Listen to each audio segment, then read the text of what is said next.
Hi guys, welcome back to my channel. If you are new, welcome. Hi, I'm Tanealia. In this video, we're going to finally be doing the wear test of the Kosas Revealer Skin Improving Foundation SPF 25. I wanted to do this last week, but the shade that I initially ordered was too light. I ordered medium neutral 220. I ordered it based on the model that was in the photo. If you go to the website, there's a chart, and for each shade, there's a model modeling that shade, and there's like a swatch. And so the medium neutral 220 looked like it might be the right shade, but once it got to me, it ended up being a couple of shades too light. I've never returned a foundation or done an exchange or anything. Usually I'm able to make it work. This one was just way too light. There was no way that I was going to be able to make it work. So I contacted Kosas the same day that I received the foundation, let them know that I ordered the wrong shade and I needed to order something deeper. The very next morning, I got an email back. They asked me which shade did I need. I let them know, and then the very next day after that, it was shipped. So customer service was like on point. I have to say I'm really impressed with the service that I received. And they told me that I didn't have to return the shade that I'd already ordered. So I gave that one to my daughter. It worked for her. So she got her first kind of high-end foundation, which she was kind of excited about. But like I said, I initially ordered medium neutral 220, and the shade that I ended up exchanging it for, or getting a replacement for, is medium warm 240. So this shade is 2 shades deeper. This is how the foundation comes. So it comes in a frosted bottle, and as you can see initially, they look very similar to each other. Like, you really can't see a whole lot of a difference. What I'm going to do is I'm going to swatch these two real quick just so you guys can kind of see what I'm talking about when I say how close the shades are. So you definitely want to order probably 2 shades deeper just to make sure that you're not getting it too light if possible. So this one is the medium neutral 220. See right there. That's what that shade looks like. Pretty close, but just a couple of shades too light. And then this one is medium warm 240. I'm gonna kind of put that right underneath. So yeah, as you can see, this one is definitely a couple of shades lighter, definitely more neutral. This one's a couple of shades deeper and a little bit more on the warm side. I can usually make it work if it's like in the medium neutral to medium warm tan. It usually works for me, but this neutral was just a little bit too light. Kosas is a clean beauty brand, and I believe that they are also vegan, which is pretty cool. And this has an SPF of 25. There are a lot of claims on this particular product. It's supposed to be more for, skincare than just, a regular foundation. I'm over the age of 40.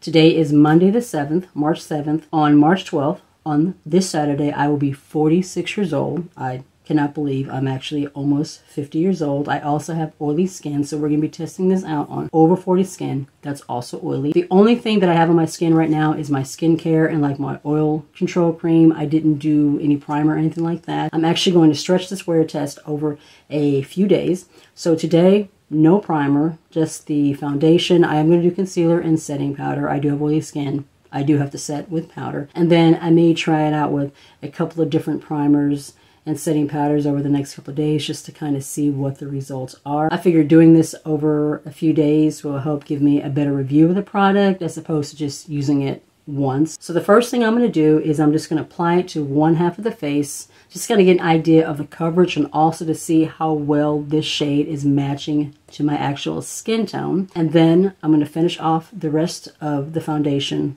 over the rest of my face. Let it sit for a minute to see if it oxidizes, and while we're doing that, we'll read off the claims for the product. I have my e.l.f. Total Face Sponge. I'm just going to take a couple of pumps directly to the sponge. This might be enough to cover like both sides of my face, but we're going to apply it just to the one side first.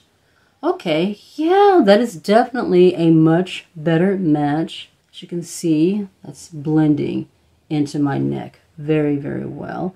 I'm liking the coverage. The only thing that I will say about this foundation, just right off the bat, it has a very heavy sunscreen kind of a fragrance to it. So if you are not into that, and it's almost too much for me. So if you're just not into that kind of a heavy sunscreen fragrance, then you may not like this one. You probably be something that you just not gonna really enjoy. Okay, initially I am liking that. I think the coverage looks nice. It definitely looks like skin. It does not look like I just put like a heavy mask of foundation on. So that was 2 pumps on this side of the face, but this sponge does absorb a little bit of product. So I'm pretty sure that that was not like a full 2 pumps, but left side, I think it looks good. Like it looks like skin.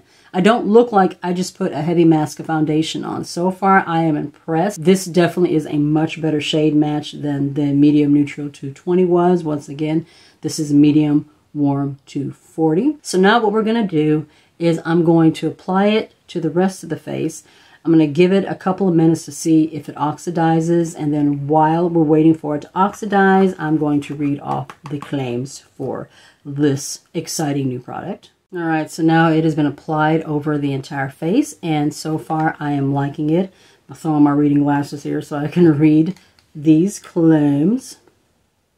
Makes me look very smart, doesn't it? All right, so this is a clean skin improving medium coverage foundation. I do agree. I think this is more of a medium coverage. It's definitely not full, which is actually nice. I tend to like a medium to full coverage, and so far, this is looking really nice. I definitely agree that it is more on the medium side. It's a powerhouse treatment with SPF of 25 to reveal your best, most vibrant skin without feeling makeup-y. And so far, I will say that I don't feel like I have a heavy mask of foundation on my skin. Your dream skin revealed. So, you should look more alive, brighter, hydrated, visibly plumped, soothed, and protected. The skincare is powered with hyaluronic acid, niacinamide, peptide, squalene, provitamin B5, arnica, caffeine, and artemisia flower. It sounds like it has a lot of amazing ingredients in it, and you guys, it is looking so good. I am very, very impressed with how my skin is looking so far. Like, you can see my skin through the foundation. It doesn't look like I'm wearing a mask. And it just it's making my skin just look really, really nice. I am very impressed. So I just threw on some of my ColourPop Pretty Fresh Concealer. This is in medium 90W, and then just lightly set everything down with the Urban Decay Softening All-Nighter Setting Powder. This is in translucent. So far, I am really liking just how natural and skin-like my face is looking right now. There are no like wear tests as far as time, wear time claims or anything, so it doesn't say like it's 18 hours, 16 hours, nothing like that. It doesn't have any mattifying or oil control claims, so I'm not going to really be expecting that throughout the day.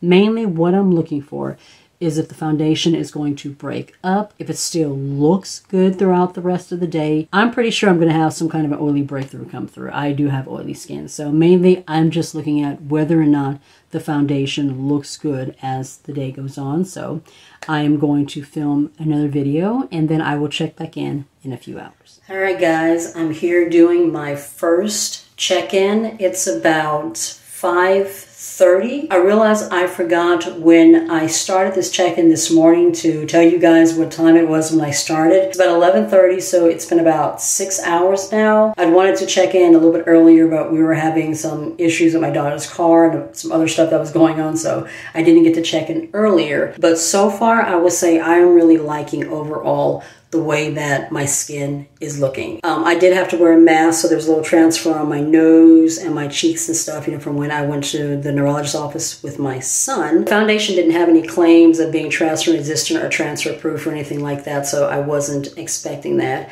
I do have some oily breakthrough, but overall the foundation itself still looks really good. There was no like breaking up anywhere on my face. It still looks very skin-like. So for day one, I am overall enjoying what I am seeing. Hey guys, so we are in day 2 of this wear test. I am getting ready to get ready for work. It is 8 o'clock in the morning. I've had this on for about 2 hours now. Today I applied it with the e.l.f. Mint Melt Primer and then set everything down with the Milani Make It Last Translucent Setting Powder, which is like a mattifying powder. So we're gonna see how this combination works today. I'm really liking the way that it's looking. As you can see, the foundation is a pretty good match, and I forgot to mention yesterday that it did not oxidize. It stayed the shade that it was when I first applied it, which, if it did oxidize, it wouldn't be too much of an issue with this particular shade, but it did, and it did stay the same shade with the combination of that matte primer and the setting powder, everything is looking a little bit more blurred. I have a little bit more pore filling going on. Overall, it's looking good. I will check in later on and let you know how it's wearing with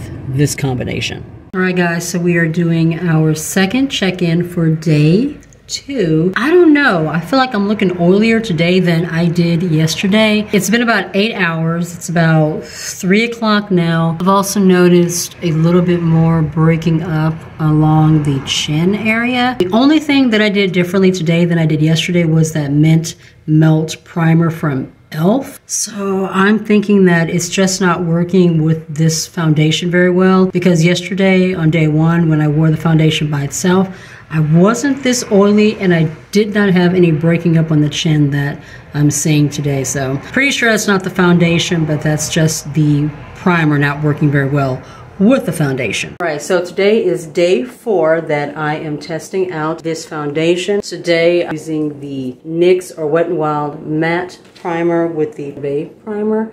So that's what I'm wearing underneath the foundation, and I have to say I'm really liking the finish today. I think it looks very smooth. It looks very skin-like. I also set everything down with my Milani Make It Last translucent powder. Yesterday I used the e.l.f. Super Grip Primer. I didn't take any footage of that. It looked exactly like the Mint Melt. The results were the same. Did not look good on this foundation. There was a lot of breaking up. I also set it down with the Beauty Bakery Flour Baking Powder, the one in Oat Translucent. Didn't like that. The finish just did not look good. But so far, overall, I am liking how this is looking. I will come back later on this afternoon, do a final check-in, and then give you my final thoughts. But so far, this seems to be a good combination of products with this foundation. It's been about 7 hours. I thought I would jump in here and do my final check-in and just give my overall thoughts of the foundation now that I've had a chance to wear it a few times in like different ways. Overall, I think it's looking really good right now. Like I said, I wore the Wet n Wild mattifying primer with the Icy Sorbet primer from Touch in Sol over it, and I think the finish is looking really pretty right now. I do have a little wearing down on the side of the nose from where I have my sunglasses. A little itchy spot right here. I think something bit me, but other than that, it's still looking pretty good. So the pros to this foundation, the overall finish is absolutely beautiful. It gave me this very healthy, fresh, just natural skin-like finish. It didn't look like I was wearing like a heavy mask of foundation. My skin just looks like my skin, but better so. Definite plus. Overall finish, absolutely love. I'm over the age of 40, so I do have some like fine lines. I do have a little bit of creasing, little frown lines and all that. The foundation did not sink into any of that. It looks the way that it looked when I first applied it. Definite plus, love that as well. Cons, I have oily skin. This is not made for oily skin, you know, combination skin as far as like oil control mattifying. It's not going to do any of that. So you definitely want to lay down a mattifying primer, set everything down with the setting powder, possibly go ahead and like give your face a good spritz of a setting spray. I didn't use a setting spray today because I didn't want it to affect the actual, you know, formula of the foundation itself. I wanted to see what it looked like with just the primers, and like I said, it looks absolutely beautiful. So overall thoughts, I think it's a beautiful foundation. I think it was a definite win. It did everything that it said it was going to do. I'm looking forward to using it again. If you like these types of videos, be sure to give the video a thumbs up. It really does help the channel. If you're new to my channel and you're not already subscribed, I would love it if you would consider joining my little family and hit subscribe, and make sure you tap the notification bell so you'll be notified of any videos coming up in the future. And also be sure to follow me on my other socials. I'm on TikTok, Instagram, Twitter, and Facebook. Be safe. Take care of yourself, and I'll see you in the next one.